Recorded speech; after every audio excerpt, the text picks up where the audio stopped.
In the comment section of my video that went viral about the refugees camp from Ardud that was cancelled, I saw multiple wrong references to the 15th century Romanian prince Vlad Dracul the Third, or Vlad the Impaler, or Vlad Ţepeş as we call him here. So I gathered 5 myths that so many people still believe today about Vlad Ţepeş. So let's explore.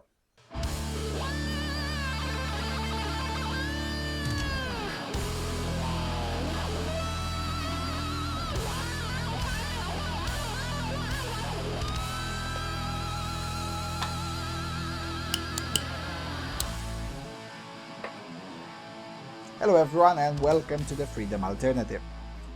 Alright, let's stop wasting time. Myth number 1. Vlad Ţepeş ruled in Transylvania. Nope, he did not.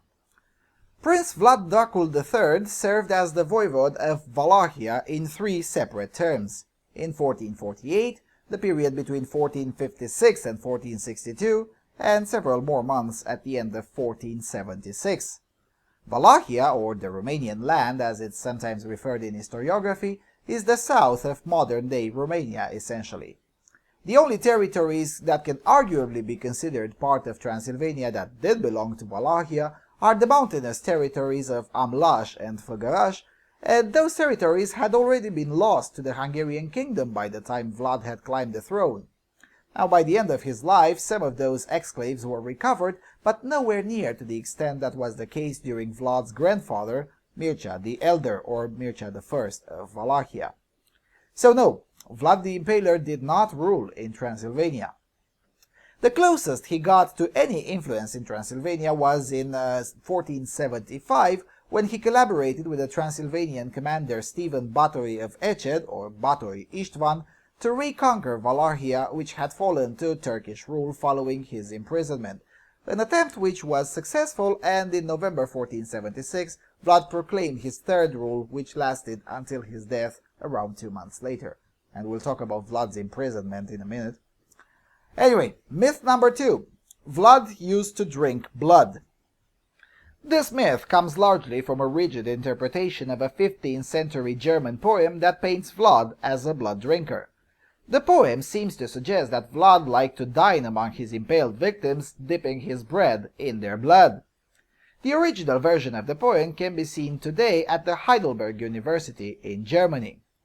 Now, there is still some debate on whether this interpretation of the poem is accurate or flawed, but this is of little importance because the poem is in itself a work of fiction, just like Bram Stoker's Dracula. Now, the reason virtually all of the mythology painting Vlad as a blood drinker come from a German source is because the Germans disliked him the most. Imagine in modern days a politician upsetting the corporate establishment. What happens when a politician does that? Well, the corporate media will start spreading deceitful lies about him. That's essentially what happened to Vlad the Impaler. The 15th century version of the corporate establishment were the German guilds of tradesmen from modern-day Romanian city Sibiu, at that time a German-speaking citadel called Hermannstadt. The merchants of that time and area were doing good business in Wallachia, and that the previous rulers were willing to tolerate and even enforce privileges for the merchants of Sibiu and Brașov, or Kronstadt, at the time. Vlad, however, decided that their commerce should also be taxed like any other commerce in exchange to increase security on the roads, which he did provide. When pressured to drop the taxation and return to the old privileges, Vlad doubled down on his plan, which pissed off the merchants. As a result, several of them used their influence wherever they could to spread as much mythology as possible about his cruelty. And the stories had to be so exaggerated because, you see, in the 15th century, all rulers were cruel, so he had to somehow be painted as even more cruel than the average 15th century standard. Which leads us to myth number 3, Vlad invented impalement, and was unusually cruel by some people. Well, by modern standards, yes, Vlad was unusually cruel, but by 15th century standards, that wasn't exactly the case. Impalement was a lot more common as a punishment method than the pop culture would suggest today. Casimir of Poland was using it, Matthias Corvinus of Hungary was using it, and there's references to impalement going as far back as the Neo-Assyrian Empire in the 18th century before Common Era. That would be almost 4,000 years ago. What is special about Vlad's rule is that he used impalement not just as punishment, but also as a tool of psychological warfare. You see, Vlad's army was almost always exceeded 10-1 by the Islamic Ottoman army. As a result, the option of fighting the Ottomans in open field was completely out of question.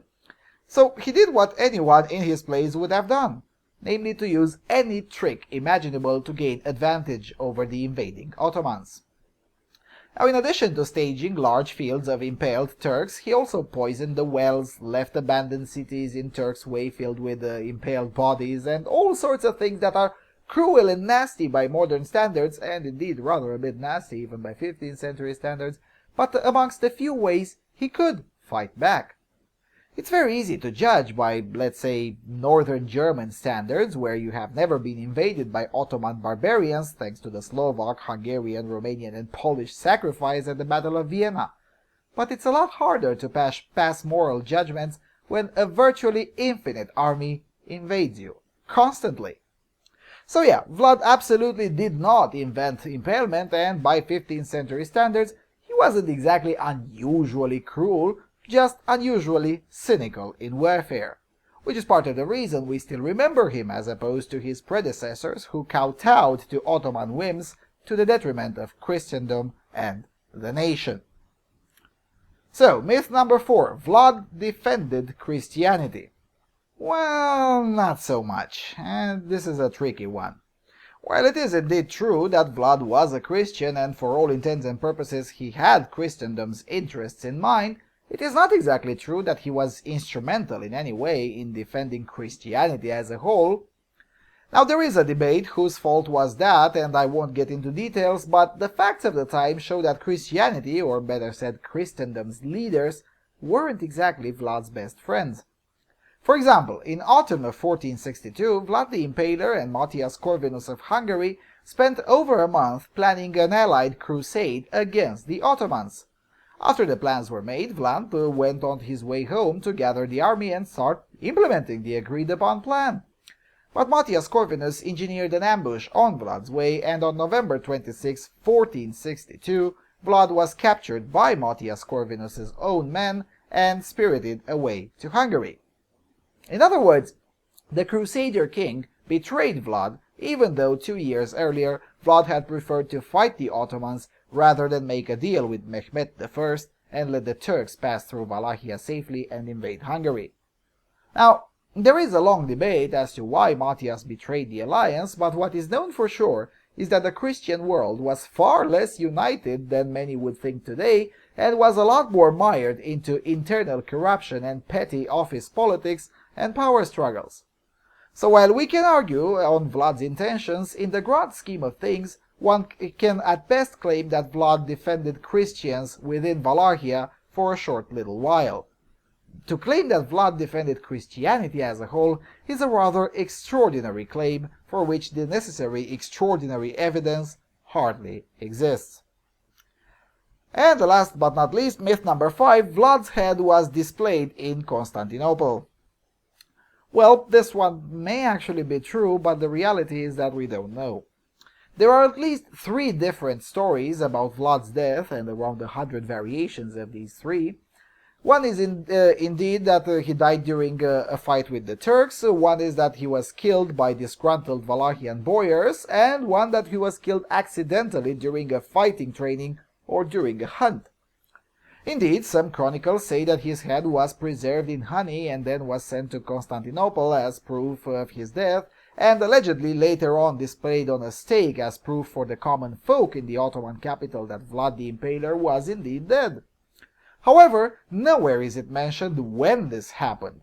This comes in addition to the fact that we don't know the exact date of Vlad's death, and we're left to presume that it happened somewhere between December 20th, 1476 and January the 9th, 1477.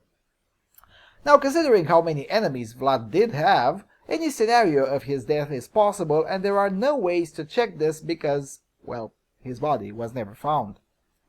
Related to this, there's also another myth circulating on the English language websites that claims that his body was found in a Snagov monastery and then the body disappeared from the National History Museum in Bucharest.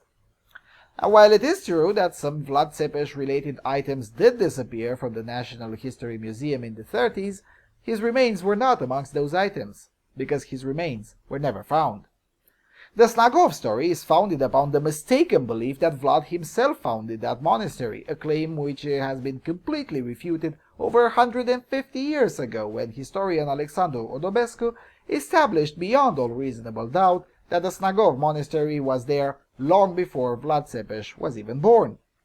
In addition to that, the 1933 excavations proved empirically that no human being was ever buried there, and the only bones that were found belonged to horses. The 1933 excavations also added further certainty that the Snagov monastery had been in existence at least since 1370, which is over 60 years prior to Vlad Ţepeș's birth and over 100 years prior to his death. So yeah, whether his head was displayed in Constantinople or not, we don't really know, but it's probably more mythology. Some Ottomans were also traumatized, so, they tried to cope as best as they could. Anyway, with all of that being said, thank you for watching, and please do consider subscribing and supporting this channel. See you around on Freedom Alternative.